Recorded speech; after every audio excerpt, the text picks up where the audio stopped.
ಸದ್ಯಕ್ಕೆ ಒಂದೊಂದೇ ಅಪ್ಡೇಟ್ಸ್ ನಿಮ್ಮ ಮುಂದೆ ಹೇಳ್ತಾ ಹೋಗ್ತೀವಿ. ದಾಂಡೇಲಿ ಆಸ್ತಿ ವಿಚಾರಕ್ಕೆ ಓಂ ಪ್ರಕಾಶ್ ಹತ್ಯೆ ಆಯ್ತಾ? ತಂಗಿಯರ ಹೆಸರಿಗೆ ಆಸ್ತಿಯನ್ನ ಓಂ ಪ್ರಕಾಶ್ ಮಾಡಿರ್ತಾರೆ. ಇದೇ ವಿಚಾರಕ್ಕೆ ಪತ್ನಿಯ ಜೊತೆಗೆ ಪದೇ ಪದೇ ಜಗಳ ನಡೀತಾ ಇತ್ತಂತೆ. ತಂಗಿಯರ ವಿಚಾರಕ್ಕೆ ಬರಬೇಡ ಅಂತ ಪತ್ನಿಗೆ ವಾರ್ನ್ ಅನ್ನ ಕೂಡ ಓಂ ಪ್ರಕಾಶ್ ಮಾಡಿರ್ತಾರೆ. ದಾಂಡೇಲಿಯ ಆಸ್ತಿ ವಿಚಾರಕ್ಕೆ ಓಂ ಪ್ರಕಾಶ್ ಹತ್ಯೆ ಆಯ್ತಾ? ಬರುತ್ತೆ, ಹಲವು ಆಯಾಮಗಳು ಬರುತ್ತೆ. ಈಗ ಪೂರ್ಣವಾಗಿ ತನಿಖೆ ಆಗಿ ಚಾರ್ಜ್ ಶೀಟ್ ಆಗೋವರೆಗೂ ಕೂಡ ಏನು ಕಾರಣ ಎತ್ತ ಅನ್ನುವಂಥದ್ದು ಬರೋವರೆಗೂ ಕೂಡ ಈಗ ಹೊಸ ಹೊಸ ಆಯಾಮಗಳು ಬರ್ತಾ ಹೋಗುತ್ತೆ. ಆಸ್ತಿಗೋಸ್ಕರ, ಅದಕ್ಕೋಸ್ಕರ ಮನೇಲಿ ಹಂಗಾಯ್ತು ಹಿಂಗಾಯ್ತು ಏನೇನೇನೋ ಬರುತ್ತೆ. ಒಂದು ಕ್ಲಿಯರ್ ಪಿಕ್ಚರ್ ಸಿಗೋಕ್ಕೆ ಸಮಯಾವಕಾಶ ತೆಗೆದುಕೊಳ್ಳುತ್ತೆ. ತನಿಖೆಯನ್ನು ಮಾಡಬೇಕು. ಕೊಲೆ ಮಾಡಿದಂಥವ್ರು ಕಾರಣಗಳನ್ನು ಹೇಳಬೇಕಾಗತ್ತೆ. ಅದನ್ನು ಪೊಲೀಸರ ಮುಂದೆ ಹೇಳ್ತಾರೆ. ಈಗಷ್ಟೇ ಅವ್ರನ್ನ ವಶಕ್ಕೆ ಪಡ್ಕೊಂಡಿದ್ದಾರೆ. ತದನಂತರ ವಿಚಾರಣೆಯನ್ನು ಮಾಡಬೇಕಾಗತ್ತೆ. ಆಮೇಲೆ ಮಾಹಿತಿಗಳು ಒಂದೊಂದಾಗಿಯೇ ಬರುತ್ತೆ.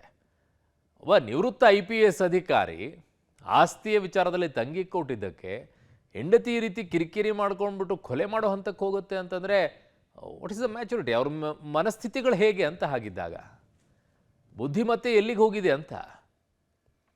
ಬಟ್ ಮನೆಯಲ್ಲಿ ಯಾರಿದ್ದಾರೆ? ಗಂಡು ಮಕ್ಕಳಿದ್ದಾರಾ, ಹೆಣ್ಮಕ್ಳಿದ್ದಾರಾ? ಅವ್ರಿಗೇನು ಆಸ್ತಿ ಮಾಡಿಲ್ವಾ? ಎಲ್ಲ ಆಸ್ತಿ ಅಲ್ಲೇ ಬರೆದು ಕೊಟ್ರಾ? ಅಥವಾ ಆಸ್ತಿ ಮೇಲೆ ಇವ್ರಿಗೆ ಜಾಸ್ತಿ ಪ್ರೀತಿ ಇತ್ತಾ? ನೋಡಿ, ಜೀವನ ಪರ್ಯಂತ ಎಲ್ಲವನ್ನ ದುಡಿದು ಎಲ್ಲ ಗಳಿಸಿಯೂ ಕೂಡ ಪ್ರಯೋಜನ ಏನು ಕೊನೆಗಳಿಗೆಯಲ್ಲಿ?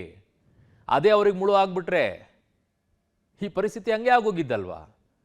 ಜೀವನ ಪರ್ಯಂತ ದುಡಿದ್ರು, ಕೊನೆಗಳಿಗೆ 68 ವರ್ಷ ದುಡ್ದಿರುವಂಥ ಆಸ್ತಿ, ಮಾಡಿರುವಂಥ ಆಸ್ತಿನೇ ಅವ್ರಿಗೆ ಕಂಟಕವಾಗಿ ಈಗ ಕೊಲೆ ಮಾಡ್ಕೊಂತ ಪರಿಸ್ಥಿತಿ ಆಗೋಯ್ತು. 3 ಮಹಡಿಯ ಮನೆಯಲ್ಲಿ ವಾಸವಿದ್ದಿದ್ದು ಓಂ ಪ್ರಕಾಶ್. ಕೆಳಮಹಡಿಯಲ್ಲಿ ಕೊಲೆಯಾಗಿ ಬಿದ್ದಿದ್ರು ಓಂ ಪ್ರಕಾಶ್. ಕೊಲೆ ಮಾಡಿ ಮುಖಕ್ಕೆ ಬಟ್ಟೆ ಕಟ್ಟಿದ್ರು ಪತ್ನಿ ಪಲ್ಲವಿ. 3 ಮಹಡಿಯ ಮನೆಯಲ್ಲಿ ವಾಸವಿದ್ದಿದ್ದು ಓಂ ಪ್ರಕಾಶ್ ಅವರು. ಕೆಳಮಹಡಿಯಲ್ಲಿ ಕೊಲೆಯಾಗಿ ಓಂ ಪ್ರಕಾಶ್ ಬಿದ್ದಿರ್ತಾರೆ. ಸೊ ಕೊಲೆ ಮಾಡಿ ಮುಖಕ್ಕೆ ಬಟ್ಟೆಯನ್ನ ಕಟ್ಟಿರ್ತಾರೆ ಪತ್ನಿ. ಯಾವ ರೀತಿ ಆಕ್ರೋಶ ಬಂದಿರುತ್ತೆ? ಅವ್ರ ಜೊತೆಗೆ ಜೀವನ ನಡೆಸಿದಂಥವ್ರನ್ನ ಕೊಲೆ ಮಾಡೋ ಮಟ್ಟಕ್ಕೆ ಅವ್ರು ಹೋಗ್ತಾರೆ ಅಂತಂದ್ರೆ ಯಾವ ರೀತಿಯಲ್ಲಿ ಅವರು ಹತಾಶರಾಗಿರ್ತಾರೆ, ಯಾವ ರೀತಿಯಲ್ಲಿ ಅವರು ನಡ್ಕೊಂಡಿರ್ತಾರೆ ಅಂತ ಹೇಳಿ. ಆಮೇಲೆ ಕೊಲೆನೇ ಅದಕ್ಕೆಲ್ಲ ಮಾರ್ಗಗಳು ಅನ್ನೋದಾದರೆ ಏನ್ರಿ? ಅಷ್ಟು ವರ್ಷ ಅವ್ರ ಜೊತೆಗೆ ಜೀವನ ನಡೆಸಿದ್ದಾದರೂ ಯಾಕೆ ಅಂತ ಏನು ಉಳಿತು ಅದಕ್ಕೆ? ಆ ಬಾಂಧವ್ಯಕ್ಕೆ ಅಷ್ಟು ವರ್ಷ ಜೀವನ ನಡೆಸ್ಬಿಟ್ಟು ಕೊನೆಗಳಿಗೆ 68 ವರ್ಷಕ್ಕೆ ಕೊಲೆ ಮಾಡಿಬಿಟ್ಟು ಜೀವನ ಸಂಪೂರ್ಣವಾಗತ್ತೆ ಅಂತ ಹೇಳ್ತಾರೆ. ಆದರೆ ಇದು ಅಪೂರ್ಣ ಮಾಡ್ಕೊಳ್ಳುವಂಥದ್ದು ನಿಮ್ಮ ಕೈಯಾರೆ ನೀವೇ ಇಂಥವುಗಳನ್ನು. ನನ್ನ ಸಹೋದ್ಯೋಗಿ ಕ್ರೈಮ್ ಬ್ಯೂರೋಯಿಂದ ನರಸಿಂಹಮೂರ್ತಿ ನನ್ನ ಸಂಪರ್ಕಕ್ಕೆ ಸಿಗ್ತಾ ಇದ್ದಾರೆ. ನರಸಿಂಹಮೂರ್ತಿ, ಪೊಲೀಸರ ಪ್ರಾಥಮಿಕ ತನಿಖೆಯಲ್ಲಿ ಈಗ ಏನು ಮಾಹಿತಿಗಳು ಬರ್ತಾ ಇದೆ? ಕೊಲೆಗೆ ಏನು ಕಾರಣ ಅಂತ ತಿಳಿದು ಬರ್ತಾ ಇದೆ? ಎಷ್ಟು ಗಂಟೆಗೆ ಕೊಲೆ ಆಗಿದೆ? ಏನು ಡೀಟೇಲ್ಸ್ ಇದೆ ನರಸಿಂಹಮೂರ್ತಿ? ಅರುಣ್, 1981ರ IPS ಅಧಿಕಾರಿ, ರಾಜ್ಯದ ಪೊಲೀಸ್ ಮಹಾನಿರ್ದೇಶಕರಾಗಿದ್ದಂತಹ ವ್ಯಕ್ತಿ ಓಂ ಪ್ರಕಾಶ್ ರಾವ್ ಅವ್ರನ್ನ ಅವರ ಮಡದಿಯೇ ಕೊಲೆ ಮಾಡಿರುವಂತಹ ಘಟನೆ ಬೆಂಗಳೂರಿನ HSR ಲೇಔಟ್ನ ಅವರ ಮನೆಯಲ್ಲಿ ನಡೆದಿದೆ.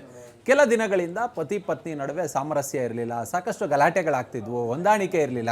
ಇದೇ ವಿಚಾರವಾಗಿ ಆಗಾಗ್ಗೆ ಗಲಾಟೆಗಳು ನಡೀತಿತ್ತು. ಹೀಗಾಗಿ ಇವತ್ತು ಗಲಾಟೆ ವಿಕೋಪಕ್ಕೆ ತಿರುಗಿ ಪತ್ನಿ ಚಾಕುವಿನಿಂದ ಇರಿದು ಗಂಡನನ್ನು ಕೊಲೆ ಮಾಡಿದ್ದಾರೆ. ಅದಾದ ಬಳಿಕ 1981ರ ಬ್ಯಾಚ್ನ ಅವರದ್ದೇ ಅಧಿಕಾರಿಯಾಗಿದ್ದಂತಹ ಅಂದರೆ ರೂಪ್ ಕುಮಾರ್ ದತ್ತ ಅಂತೇಳಿ ಅವರು ಕೂಡ ರಿಟೈರ್ಡ್ DG ಆ್ಯಂಡ್ IGP ಆಗಿದ್ದವರು. ಅವರ ಪತ್ನಿಗೆ ಈಕೆ ಓಂ ಪ್ರಕಾಶ್ ಅವರ ಪತ್ನಿ ಕರೆಯನ್ನು ಮಾಡಿ ನಾನು ಈತನನ್ನು ಮುಗಿಸಿದ್ದೀನಿ, ಐ ಹ್ಯಾವ್ ಫಿನಿಶ್ಡ್ ಮಾನ್ಸ್ಟರ್ ಅನ್ನೋ ಲೆಕ್ಕದಲ್ಲಿ ವಿಡಿಯೋ ಕರೆಯನ್ನು ಮಾಡಿ ತೋರಿಸಿದ್ದಾರೆ ಅನ್ನೋ ಮಾಹಿತಿಗಳು ಲಭ್ಯವಾಗ್ತಿದೆ.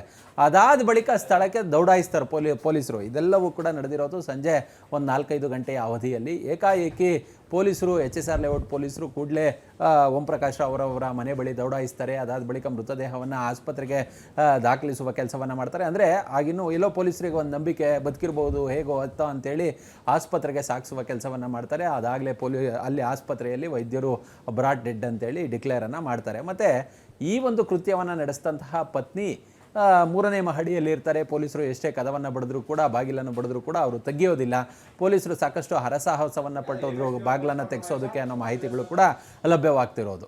ಅದರ ಜೊತೆಗೆ ಇಲ್ಲಿ ಪ್ರಕರಣ ಏನಂತ ಹೇಳಿದ್ರೆ, ಈ ಹಿಂದೆ ಹಲವಾರು ಬಾರಿ ಗಲಾಟೆಗಳು ನಡೆದಿತ್ತು. ಕಳೆದ 10 ದಿನಗಳ ಹಿಂದೆ ಪೊಲೀಸ್ ಠಾಣೆ ಮೆಟ್ಲು ಕೂಡ ಈ ಒಂದು ಪ್ರಕರಣ ಏರಿತು ಅಂತೇಳಿ. ಅಂದರೆ ಯಾವಾಗ DG ಆ್ಯಂಡ್ IGP ಆಗಿದ್ದಂತಹ ವ್ಯಕ್ತಿಯ ಮನೆಯ ವಿಚಾರವನ್ನು, ಗಲಾಟೆ ವಿಚಾರವನ್ನು ಪೊಲೀಸ್ ಠಾಣೆ ಬಳಿ ತಂದಂತಹ ಸಂದರ್ಭದಲ್ಲಿ ಪೊಲೀಸರು ಸಹಜವಾಗಿ ಹಿರಿಯ ಅಧಿಕಾರಿ DG ಆಗಿದ್ದಂತಹ ವ್ಯಕ್ತಿ ಇನ್ಫ್ಲೂಯೆನ್ಸ್ ಇರುತ್ತೆ, ಬೇಡ ಅನ್ನೋ ಮಟ್ಟಿಗೆ ಕಂಪ್ಲೇಂಟನ್ನು ದಾಖಲು ಮಾಡಿರಲಿಲ್ಲ ಅನ್ನೋ ಮಾಹಿತಿಗಳು ಲಭ್ಯವಾಗ್ತಿದೆ.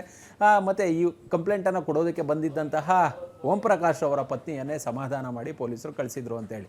ಆದರೆ ಒಂದಷ್ಟು ಇದೀಗ ಪ್ರಾಥಮಿಕ ಮಾಹಿತಿಗಳು ಗೊತ್ತಾಗ್ತಿರೋದು ಯಾವ ಕಾರಣಕ್ಕೆ ಕೊಲೆ ಆಯಿತು, ಯಾಕೆ ಅಂತೇಳಿ ನೋಡಿದಂತಹ ಸಂದರ್ಭದಲ್ಲಿ ಮಾನಸಿಕವಾಗಿ ಸದೃಢರಾಗಿರಲಿಲ್ಲ ಪಲ್ಲವಿ ಅನ್ನೋ ಮಾಹಿತಿಗಳು ಲಭ್ಯವಾಗ್ತಿದೆ.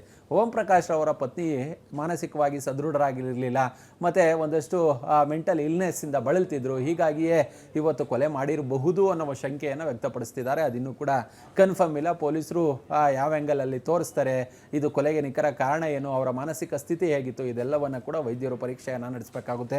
ಪೊಲೀಸರು ಇನ್ವೆಸ್ಟಿಗೇಷನ್ನಲ್ಲಿ ತಿಳಿಸಬೇಕಾಗುತ್ತೆ.